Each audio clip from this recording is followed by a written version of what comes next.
구독, 알림 설정까지 부탁드립니다. 오늘도 우리 사는 이야기 찾아주셔서 감사합니다. 사연자분이 보내주신 이야기 시작해볼게요. 안녕하세요. 저는 올해 30이 되는 여자입니다. 제가 이렇게 글을 쓰는 이유는 정말 살면서 다시는 겪기 싫은, 어쩌면 또다시 겪을 수 없을 만큼 다이내믹하고 황당한 일을 겪어서인데요.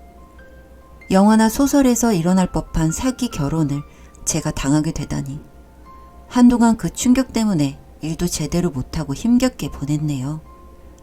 다행히도 주변 친구들의 격려와 조언, 정신과 상담 덕분에 지금은 많이 좋아진 상태이긴 합니다. 혹시 영화 검사외전 아시나요? 위 영화를 보면 남자 주인공이 사기를 쳐서 결혼하는 걸 볼 수 있는데요.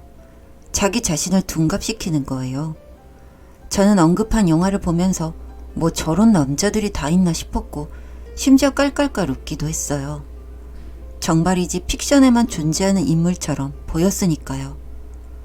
이미 큰일 한번 겪은 저한테 사기 결혼처럼 황당하고 어이없는 일이 벌어질 거라곤 상상도 못했고요. 저는 다리를 못 써요. 교통사고가 크게 났었거든요. 원래 저희 집은 꽤 부유했어요. 꽤가 아니라 제법 많이 부유한 정도였죠.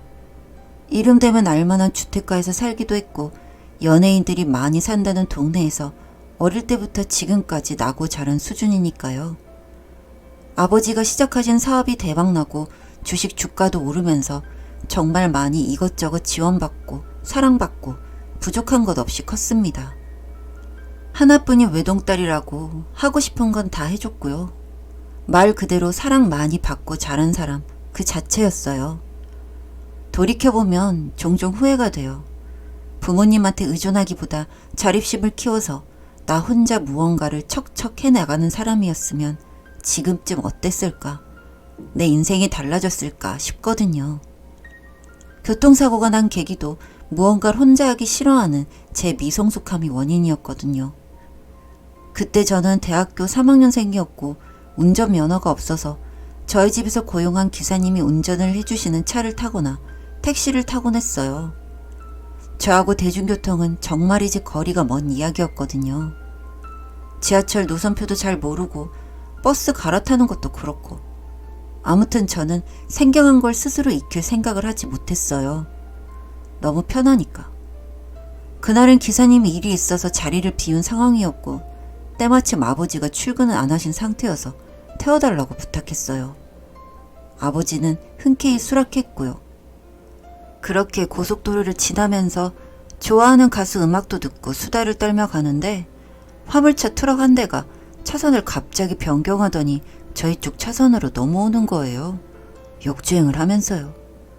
아직도 그 공포스러운 순간이 잊혀지지가 않아요. 집채만한 화물차 한 대가 비틀비틀 역주행해서 달려오더니 그대로 저희 차를 들이박았습니다. 그 이후의 기억은 흐릿하네요. 깨어났을 땐 눈이 제대로 떠지지 않는 상태였고 온몸에 붕대를 칭칭 감고 있었습니다. 병원 특유의 알싸한 향과 함께 며칠은 그러고 누워 있었던 것 같아요.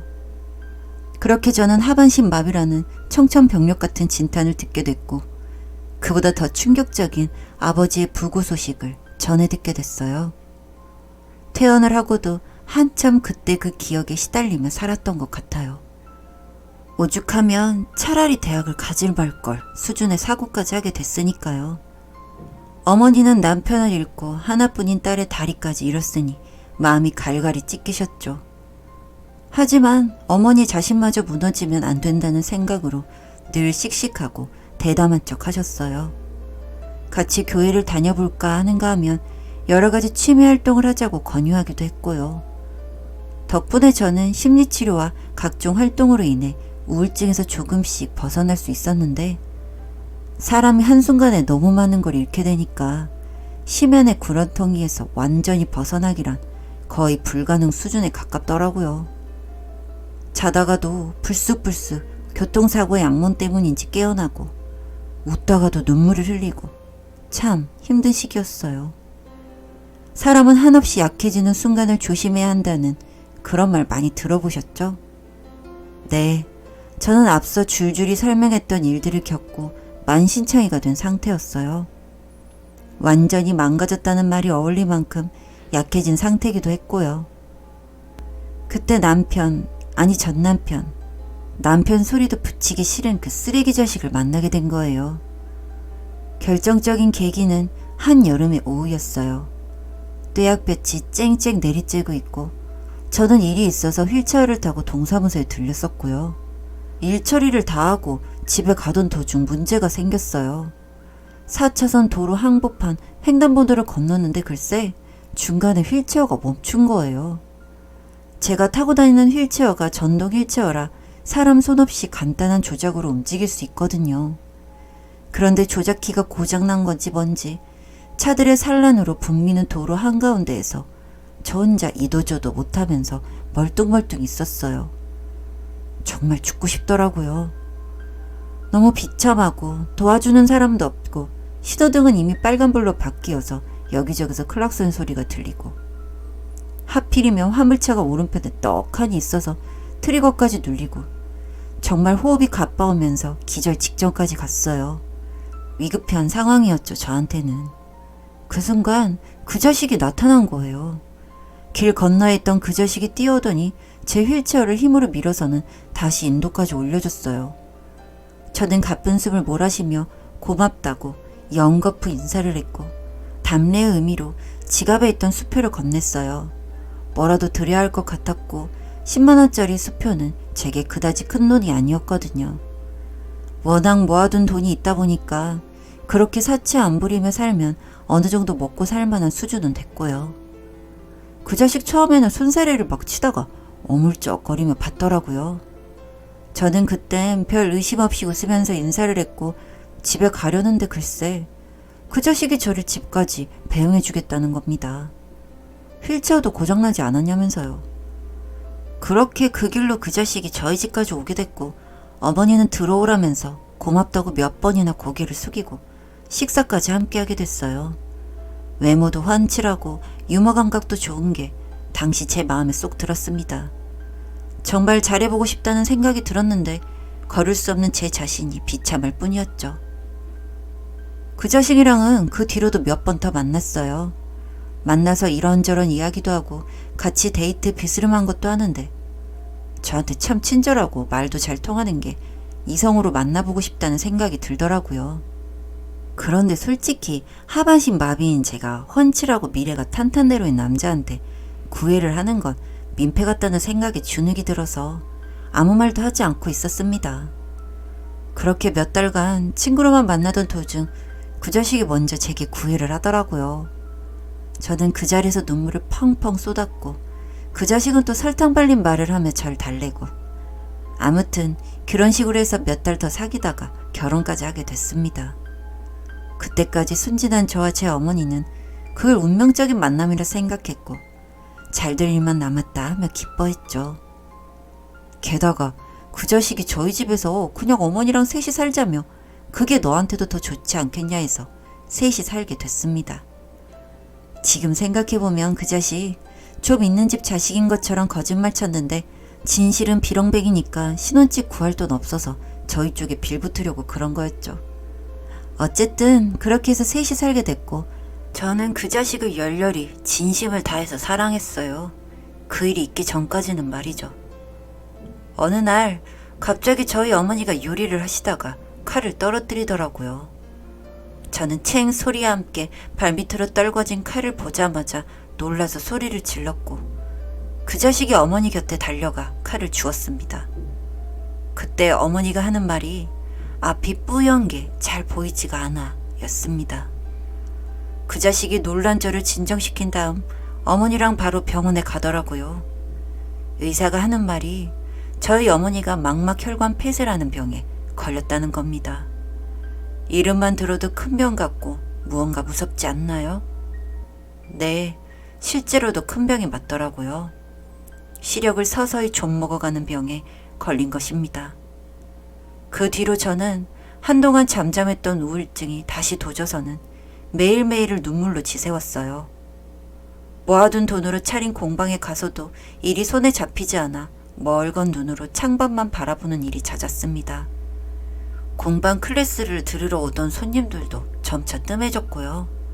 가끔 케이크나 과일 음료를 들고 와서 위로와 덕담을 해주고 가는 분들도 몇몇 계시긴 했습니다. 그분들과 그 자식을 보며 힘을 냈고 다시 일어서게 됐어요. 힘들지만 말이에요. 그 자식은 어머니의 시력이 거의 실명 수준까지 가자 일을 그만두고 집에서 어머니를 간병하겠다고 하더군요. 솔직히 모아둔 돈도 많고 굶어 죽을 수준도 아니라서 그렇게 하자 했습니다. 저도 곡방에서 어머니 걱정 안 하고 편하게 일할 수도 있으니까요. 그렇게 걱정을 덜고 다시 씩씩하게 일을 하던 중 무언가 이상한 낌새를 느끼게 됐습니다. 퇴근을 하고 집에 갈 때마다 늘 저희 어머니가 어딘가 이상한 거예요. 처음에는 단순히 앞이 보이지 않아서 갑자기 한순간에 시력을 잃을 고통 때문에 그런 거라 치부했습니다. 어머니가 어딘가 움츠려서는 굼뜨게 걷거나 자그마한 소리에도 깜짝깜짝 놀라는 모든 행위가 그 자식 때문이라는 것도 모르고요. 저는 그런 증상이 계속되니까 걱정이 돼서 왜 그러냐고 타이르며 묻기도 했고 신경질을 내며 대답을 듣기 위해 화를 냈습니다. 그런데 무슨 수를 써도 어머니가 입을 꼭 다물고 말할 생각을 안 하시더라고요. 그렇게 점차 포기해 가던 찰나 저는 친구로부터 홈캠이라는 걸 전해 듣게 됐고 남편한테 말하지 않고선 보이지 않는 곳에 몰래 홈캠을 설치했습니다. 공방에 출근해서 손님이 없을 때 수시로 홈캠을 봤고요. 그리고 정말이지 끔찍하고 충격적인 죽을 때까지 잊히지 않을 장면을 보게 된 거죠. 글쎄 남편, 아니 그 자식이 저희 어머니를 무차별적으로 폭행하더라고요. 빗자루 손잡이 부분으로 등을 쿡쿡 찌르는가 하면 수그러 앉은 어머니의 머리를 발로 누르는 겁니다. 이 밖에도 차마 입에 담기도 싫은 여러 가지 폭행이 있었어요. 욕설을 하면서 빨리 죽으라는 소리도 하더라고요. 게다가 저를 입에 올리면서 어머니를 협박하기도 했고요. 어머니는 그 상태로 눈이 잘 보이지도 않는데 집안일을 했어요. 솔직히 그 자식 그냥 사이코였던 거죠. 집안일을 시킨다기보다 자기 스트레스를 풀려고 어머니를 굴린 거였고 그냥 자기 재미 좀 보려고 사람을 가지고 논 거죠. 그렇게 생각을 하니까 너무 화도 나고 충격도 받아서 그 자리에서 공방 문을 닫고 바로 집에 갔습니다. 어머니의 팔을 잡아 끌어 소매를 들어보니 역시 새파란 멍자국이 가득하더군요. 저는 정말이지 기가 차고 배신감이 들어서 목소리조차 나오지 않았습니다. 정말이지 그 자식을 죽이고 싶다는 말만 목구멍 밑에서 하염없이 맴돌았고 어머니는 보이지 않는 눈으로 굳게 닫힌 눈 틈새로 굵은 눈물방울을 뚝뚝 흘리시더라고요. 어머니의 눈물을 보는 순간 나 죽고 너 살자 심정으로 살인 충동이 들었어요. 그 자식한테 어떻게 복수할까 체계적인 계획도 나름 세웠고 그렇게 근 일주일가량을 출근도 하지 않고 집에 있었습니다. 저 새끼 내가 꼭 죽이고 만다 하면서 일을 바득바득 갈면서 몰래 변호사 선임도 하고 법률 상담도 받던 참이었어요. 그때 어떤 여자가 제 공방 인스타그램 계정으로 연락을 보내온 거예요. DM 내용을 쭉 보니까 그 자식에 관한 얘기들이더라고요. 알고 보니 그 여자는 그 자식이랑 원룸 오피스텔에서 동거를 하던 사람이었고 그 자식이 원래 하던 일도 제대로 된 직업이 아니라 무슨 조폭 조직이랑 연관된 일이더라고요. 그러면서 그 여자가 하는 말이 그 자식이 자기랑 일이 좀 있어서 싸운 후였는데 부잣집 여자 하나 물었다고 큰소리 떵떵 치며 나갔더래요. 나 참 어이가 없어서 그 여자도 그 자식 죽은 셈 치고 잊으려고 했는데 우연히 제 공방 계정을 보게 됐고 게시물 중에 그 자식이랑 찍은 사진이 있어서 연락을 했다는 거예요. 자기 같은 피해자가 다시는 안 생겼으면 좋겠다면서요. 저는 그 증거까지 전부 모았고 홈캠 증거까지 모아서 변호사분이랑 상담하고 그 자식을 고소했죠. 그 자식 처음에는 강력하게 부인하다가 점점 꼴이 내리더니 결국 법정까지 가서 실형 선고 받았네요. 알고 보니 전에도 사기죄 등등 다양한 전과 이력이 있었던 거 있죠. 사기 결혼, 제가 당할 줄 몰랐는데 참 마음이 헛헛하기도 하고 한편으로는 쓰레기 자식 깜빵 보내서 시원하기도 하네요. 지금은 공방도 열심히 운영하고 있고 어머니께 전문 간병에 붙여드려서 나름 잘 살고 있는 중이에요. 저같이 어이없는 일 당할 사람이 또 있을까 싶지만 세상은 넓고 미친놈은 생각보다 많다는 것 꼭 유의해 주셨으면 좋겠다는 생각이 듭니다. 모두들 좋은 사람만 만나길, 사람을 너무 신뢰하지 말길 바라며 글을 마칠게요. 사연은 여기까지였고요. 우리 사는 이야기 시청해주셔서 감사합니다.